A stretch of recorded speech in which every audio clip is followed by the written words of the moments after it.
Hello everyone, welcome and welcome back to my channel reaction with Pooja. और मैं हूं पूजा। तो कैसे हैं आप सभी? आई होप आप सभी जहां होंगे वहां स्वस्थ होंगे, मस्त होंगे और अपनी अपनी लाइफ में व्यस्त होंगे। तो फ्रेंड्स, आज की वीडियो अंशु की आप सब ने देख ली होगी। और अंशु की वीडियो के आने के बाद ना जो क्वेश्चन मार्क ससुराल वालों पे उठ रहे थे, वही सेम क्वेश्चन मार्क सपना पे भी उठ गए हैं। क्योंकि अभी तक एक साइड चुप था और दूसरा साइड बोले जा रहा था, तो हम उनकी बातों को सुन रहे थे और समझ रहे थे और उस पे अपना रिएक्शन दे रहे थे। लेकिन जब आज अंशु ने बहुत प्रोवोक होने के बाद ही मैं कहूँगी, क्योंकि बार बार आप एक ही टॉपिक को लेके बार बार अंशु बोल, अंशु बोले ना, अंशु क्यों नहीं बोल रही है, अंशु बोले ना। तो अंशु ने बोला, और अंशु ने जब बोला तो पहली चीज़ क्लियर करी कि द रॉड को लेके मैंने FIR कर दी है। इट मीन्स कि द रॉड अंशु के पास भी नहीं था। द रॉड अगर अंशु कह रही थी कि मैंने लिया ही नहीं है तो लिया ही नहीं है। मैंने पहले भी अपनी वीडियोस में ये बात बोली है कि अगर द रॉड अंशु कह रही है कि मेरे पास नहीं है तो वो अंशु के पास नहीं है। लेकिन इसका मतलब ये नहीं है कि द रॉड सपना के पास ही था। हो सकता है कि द रॉड सपना के पास हो सकता है कि द रॉड किसी तीसरे चौथे पांचवें बंदे के पास हो। अब ये सारी चीज़ें जो है वो लीगल प्रोसेस के थ्रू निकल के ज़रूर आएंगी।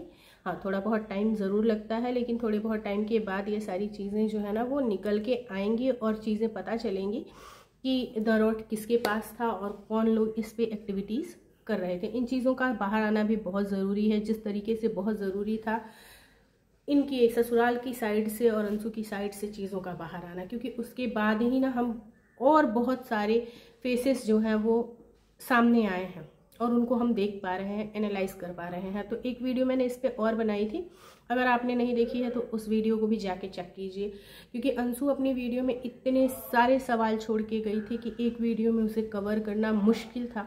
तो ये उस वीडियो का सेकेंड पार्ट आप कह सकते हो।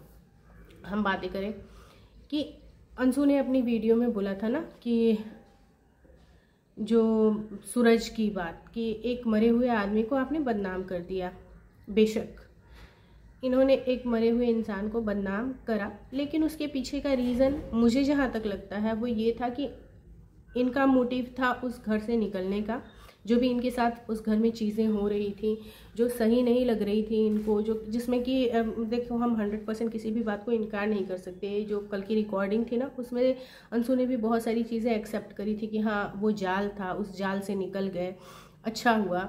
और अब अगर आप निकल गए हो उस लाइफ से तो आप उस लाइफ को छोड़ो, आप मूव ऑन करो, आप पॉजिटिव थिंकिंग रखो। मतलब कि वहाँ पे निगेटिविटी थी तो इन्हें उस नेगेटिविटी से निकलना था, इन्हें उस सिचुएशन से निकलना था, इन्हें अपने ससुराल से निकलना था। तो इन्होंने, क्योंकि अगर ये सडन निकलती ना तो पब्लिक के 1000 सवाल होते और फिर उन सवालों के जवाब दे पाना इनके लिए बहुत मुश्किल था और इनको पब्लिक की हेट मिलती।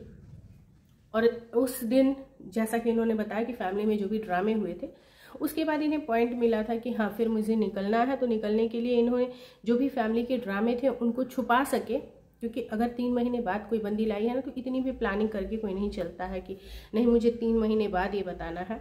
तो उस टाइम पे इनकी थॉट यही रही होगी कि ये बातें जो है ससुराल की, ये पर्सनल बातें जो है वो निकल के ना आए और मैं चली जाऊँ, भले इसके लिए मुझे अपने पति को ही बदनाम करना पड़े। तो उन्होंने सूरज को वहाँ पे बदनाम कर दिया और बदनाम करने के बाद वो उस घर से निकल गए। जहाँ तक मुझे लगता है कि उनका मोटिव यही था। अब जब ये उस घर से निकल गई तो देखो डिसीजंस आपके होते हैं। अगर आपका डिसीजन था कि आपको उस घर से निकलना है, आपको अपने ससुराल वालों से कोई मतलब नहीं रखना है, क्योंकि जैसा कि आप कहते हो कि आपने उस घर में बहुत दुख झेले थे, बहुत परेशानियां झेली थी, बहुत यातनाएं, बहुत प्रताड़नाएं आपने झेली थी, तो आपको उस घर से निकलना था। तो पहले या तो आपको वहाँ उस घर के लोगों से इमोशनली बिल्कुल भी अटैच नहीं होना चाहिए, उस घर की प्रॉपर्टी का बिल्कुल भी लालच नहीं रखना चाहिए, उस घर में आगे आपके निकलने के 1 घंटे बाद से ही क्या चीज़ें हो रही हैं, क्या चीज़ें नहीं हो रही हैं, कौन लोग आ रहे हैं, कौन लोग नहीं आ रहे हैं, कौन जा रहा है, कौन किससे संबंध रख रहा है, किसी चीज़ से आपको मतलब नहीं होना चाहिए, क्योंकि ये आपका पर्सनल डिसीजन था कि अब आप बर्दाश्त नहीं कर सकते हो और अब आपको उस घर से निकलना है। लेकिन आप उस घर से निकलने के बाद भी उस घर की एक सुई गिरने तक की जानकारी रखना चाहते हो। और ये बातें ना आपके मेंटल स्ट्रेस को दिखा रही हैं कि आप कितने स्ट्रेस्ड हो इन चीज़ों को लेके कि उस घर में क्या हो रहा है, उस घर में क्या हो रहा है, उस घर के लोग क्या कर रहे हैं। इन सारी चीज़ों को लेके आप बहुत स्ट्रेस्ड हो। कॉल आ गई थी फ्रेंड्स। तो ये तो रही इनके स्ट्रेस लेवल की बात कि इतनी ज़्यादा जो ये कंट्रोवर्सी को ये हवा दे रही हैं, या जो ये बार बार पिंच कर रही हैं, प्रोवोक कर रही हैं, एलिगेशंस लगा रही हैं, रिकॉर्डिंग लगा रही हैं, इस सब का रीज़न एक ही है, इनका इंटरेस्ट लेवल। ये अभी भी उस घर से मेंटली तौर पे बाहर नहीं आ पाई हैं। ये फिज़िकली तो उस घर से निकल के आ गई हैं, लेकिन मेंटली वो अभी भी उसी घर में है और इन्हें पूरा सब कुछ जानना है। कौन किससे बातें कर रहा है, कौन किससे कितनी देर तक बातें कर रहा है, किसकी सोच क्या है, किसकी प्लानिंग क्या है, कौन किसके साथ रहेगा। क्योंकि कल की जो इन्होंने रिकॉर्डिंग लगाई थी उस रिकॉर्डिंग में सेम साफ यही बात थी कि अंशु ये बता रही थी कि मेरे पापा और जो इनके सास ससुर हैं वो और एक लोग और, ये तीनों भाई बहन मथुरा में शिफ्ट हो जाएंगे फ्यूचर में। तो इन्हें बड़ी दिक्कत है। दिक्कत आपको क्यों है? अंशु ने यही बात वहाँ पे बोली कि आप तो अब उस घर का पार्ट ही नहीं हो ना, और ये डिसीज़न आपका ही था।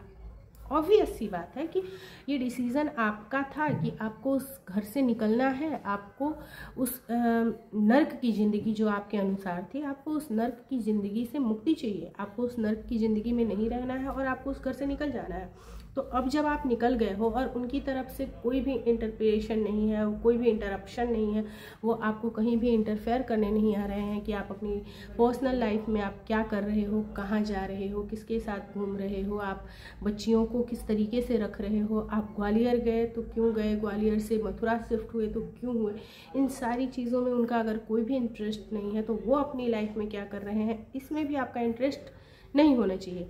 बिकॉज कि अब जब उनके पास आपका सहारा भी नहीं बचा और उनके 2 बच्चे ऑलरेडी चले गए हैं तो उन्हें कोई तो चाहिए, क्योंकि उनकी भी उम्र हो रही है, उनका भी शरीर थक रहा है और हालात ने उन्हें ऑलरेडी थका रखा है। तो अब उन्हें भी कोई चाहिए जिसके सहारे वो अपनी पूरी लाइफ काट पाएंगे। जब उनकी उम्र ढल जाएगी, उनका शरीर थक जाएगा तो उस समय के लिए वो किसी को तो खोजेंगे। अब अगर आपको ये चाहिए कि मेरी बच्चियों का हक, तो बच्चियों का हक लेने के लिए आपको वहाँ रहना पड़ेगा। जहाँ तक चीज़ें मुझे लगती हैं, अगर आपको अपनी बच्चियों का हक चाहिए, देखो बच्चियों का हक तो कोई तीसरा चौथा जिसके अंदर भी इंसानियत होगी ना वो नहीं लेगा, बिल्कुल भी नहीं लेगा। और बच्चियों का हक जो प्रॉपर्टी का है ना वो उनको मिलेगा ही मिलेगा। तो टाइम का वेट करना चाहिए इंसान को कि आने वाले टाइम में क्या होगा क्या नहीं होगा। अब ये तो रही एक तरीके से आप ऑब्जर्वेशन कह लीजिए या सलाह कह लीजिए, ये चीज़ रही। अब हम बातें करें कि वो चोट वाली बात जो अंशु ने अपनी वीडियो में कही कि आपने ये तो बताया कि सूरज भाई आपके साथ जो भी करते थे वो सारी चीज़ें शेयर करी, लेकिन आपने ये शेयर नहीं करा कि मम्मी को जो चोटें लगी थी, माथे पे चोटें लगी थी और हर जगह निशान पड़े हुए थे, काले काले नील के निशान पड़े हुए थे, वो क्यों और कैसे पड़ गए थे। अब इसके पीछे बहुत सारे लोग लॉजिक ये लगा रहे हैं कि शायद ये अपने भाई बंधुओं को बुला के और इस तरीके की हरकतें करवाती थी, अपनी सास के साथ मारपीट वाली हरकतें करवाती थी, जो कि मुझे देखो हम में से कोई भी देखने नहीं गया है, तो मुझे नहीं लगता कि ये इस तरीके की चीज़ें करवाती होंगी या इस तरीके के इनकी हरकतें रही होंगी। लेकिन जो चीज़ मैंने समझी वो ये समझी कि जब इन सास बहुओं की लड़ाई झगड़े होते थे ना, तो अगर सूरज इनके साथ लड़ते थे तो वो अपनी माँ के साथ भी लड़ते थे, और माँ के साथ भी उन्होंने कुछ ऐसी चीज़ें करी जो सही नहीं थी, जिसमें उनको चोटें वगैरह लगी। ये मुझे लगता है, हो सकता है मेरी बात गलत भी हो, क्योंकि 100% श्योरिटी के साथ हम कोई भी बात नहीं कह सकते, बट जहाँ तक मैं चीज़ों को समझ पाती हूँ और जहाँ तक अंशु की बातों का मैंने मतलब निकाला वो यही मतलब था कि अगर आपके साथ था तो आपने बता दिया, लेकिन जो मम्मी के साथ था वो आपने क्यों नहीं बताया। आप उन चीज़ों को सीसीटीवी कैमरे में ऊपर बैठ के देखती थी, मतलब कि इनके घर में इनका बेटा अपनी माँ के साथ जो भी चीज़ें करता था उसको ये घर में बैठ के देखती थी, और वो हरकतें कहीं ना कहीं इनको खुश करने के लिए अगर की जाती थी तो ये बहुत गलत था। ये बहुत गलत इसलिए था कि देखो हस्बैंड वाइफ के रिलेशन में ना किसी तीसरे को बोलने का अधिकार नहीं होता, लेकिन जहाँ घर में बातें होती हैं, जहाँ माँ बेटे के झगड़े होते हैं, बाप बेटे के झगड़े होते हैं, वहाँ एक पत्नी का, एक बहू का ये कर्तव्य होता है कि वो चीज़ों को आके रोके। और कोई भी इंसान यार इतना निर्दयी कैसे हो सकता है कि माँ बेटे आपस में लड़ रहे हैं तो आप सीसीटीवी कैमरे में बैठ के और रिकॉर्ड चीज़ों को देखो, फुटेज देखो। उसके लिए बहुत हिम्मत चाहिए। मैं फिर से ये बातें कहूँगी कि हम में से किसी ने देखा नहीं, ये सिर्फ़ और सिर्फ नरेशन है जो भी हम सबकी वीडियोस से देख रहे हैं और समझ पा रहे हैं। तो अगर ऐसा कुछ था ना तो वो बहुत बहुत बहुत गलत था। अगर आप ये सोचती हैं कि कोई आपसे इमोशनली अटैच हो, आपकी जब फाइट हो आपके हस्बैंड के साथ तो वो आपके सपोर्ट में आके खड़ा हो, तो उसके लिए आपको उसके साथ भी इमोशनली अटैच होना पड़ता है, आपको उसके लिए भी खड़ा होना पड़ता है। हर घर में 4 बर्तन होते हैं तो वो खटकते हैं, हर सास बहू में लड़ाइयाँ होती हैं और हर सास बहू की लड़ाइयों में बेटा कभी बहू का पक्ष लेता है तो कभी अपनी माँ का पक्ष लेता है। लेकिन इसका मतलब ये नहीं है कि अगर बेटा अपनी माँ के साथ किसी भी तरीके की अभद्रता कर रहा है तो वहाँ पे बहू खड़ी होकर तमाशा देखे। कैसी बहू होगी जो तमाशा देख पाएगी? बिल्कुल भी नहीं देख पाएगी, और इस लेवल तक का तमाशा तो बिल्कुल भी नहीं देख पाएगी।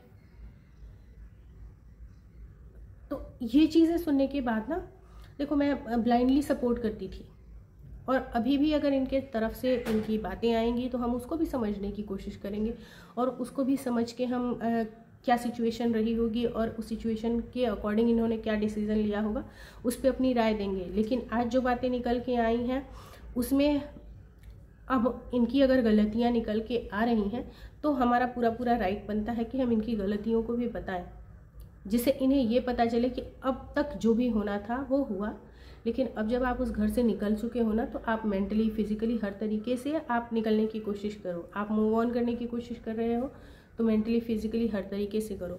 वो अगर आके सोशल मीडिया पे अपनी बातों को नहीं रख रहे हैं, उनका चैनल नहीं है, तो सोशल मीडिया कोई भी जजमेंटल प्लेटफॉर्म नहीं है। यहाँ पे कोई भी न्याय नहीं मिलता है। यहाँ पे सिर्फ और सिर्फ इंटरटेनमेंट के लिए लोग आते हैं और इस तरीके के का कचरा देख के, इस तरीके का मेंटल प्रेशर वाली चीज़ें देख के लोगों का दिमाग डिस्टर्ब ही होता है। तो इसको दिखाने का कोई भी फ़ायदा नहीं है।